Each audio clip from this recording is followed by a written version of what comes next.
एक जादुई जंगल में दो प्यारे दोस्त खड़े थे। तभी अचानक दो पेड़ों के बीच से एक चमकीली रोशनी दिखाई देने लगी। वो रोशनी धीरे धीरे और तेज होती गई, जैसे कोई नया रास्ता खुल रहा हो। दोनों कुछ पल वहीं रुके, उस चमक को देखते रहे और फिर बिना कुछ कहे उसी रोशनी की ओर आगे बढ़ गए।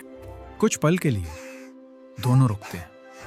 अपने सामने हवा में तैरते हुए पत्थर दिखाई देते हैं। उन्हीं पत्थरों के आगे छोटे छोटे हवा में तैरते हुए पहाड़ नजर आते हैं। बिना देर किए वे उन पहाड़ों की ओर बढ़ते हैं और उन्हें चढ़ते हुए आगे निकलने लगते हैं और दोनों धीरे धीरे चलकर उस जगह को पार कर जाते हैं। आगे बढ़ते ही आसमान में बादल घिरा है, लेकिन ये बारिश पानी की नहीं थी, रंगों की बारिश।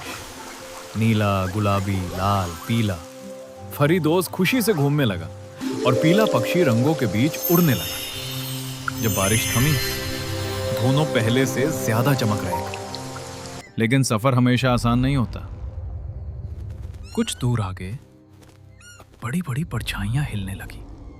फरीदोस्त थोड़ा सहम गया तो पीला पक्षी उसके और पास आ गया। धीरे धीरे हिम्मत के साथ आगे बढ़ते हुए दोनों ने डर का सामना किया और जैसे ही रोशनी बढ़ी, परछाइयां खुद ब खुद गायब हो गईं।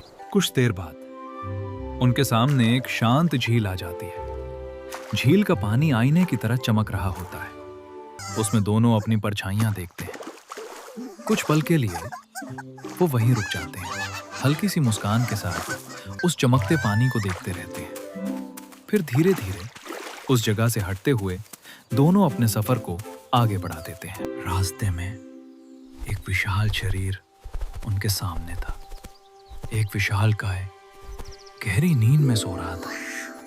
फरीदोस्त उसके पास खुद को बहुत छोटा महसूस कर रहा था और पीला पक्षी ऊपर से रास्ता देखने लगा, बिल्कुल चुपचाप। एक एक कदम रखते हुए दोनों बिना आवाज किए आगे निकल गए। थोड़ी देर बाद दोनों एक गुफा के अंदर पहुंचते हैं। चारों ओर चमकते हुए क्रिस्टल दिखाई देते हैं। उनकी रोशनी पूरी जगह को उजाला दे रही होती है। कुछ पल के लिए दोनों उस चमक को महसूस करते हैं।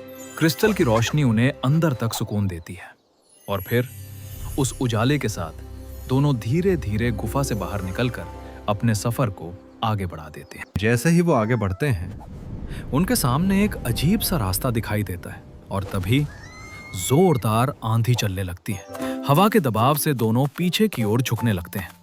कुछ ही पलों में आंधी थम जाती है। फिर हिम्मत के साथ दोनों उस रास्ते पर चलते हैं, पुल को पार करते हैं। दूसरी ओर पहुंचते ही खुशी से दोनों उछल पड़ते हैं। पुल के उस पार सुनहरी घास का एक खुला मैदान था। हवा में लहराती हुई घास और चारों ओर फैलती रोशनी। फरीदोस्त दौड़ने लगा और पीला पक्षी उसके ऊपर उड़ने लगा। कुछ पल बाद दोनों जमीन पर लेटकर आसमान को देखने लगे। आखिरकार वो एक शांत पहाड़ी पर पहुंचे। ना कोई डर, ना कोई जल्दबाजी। तभी एक नरम सी आवाज आई, तुम्हारा सफर पूरा हुआ। और फिर उन्हें समझ आया कि असली जादू इन जगहों में नहीं था, बल्कि उस दोस्ती में था जो हर रास्ते पर उन्हें साथ लेकर चली।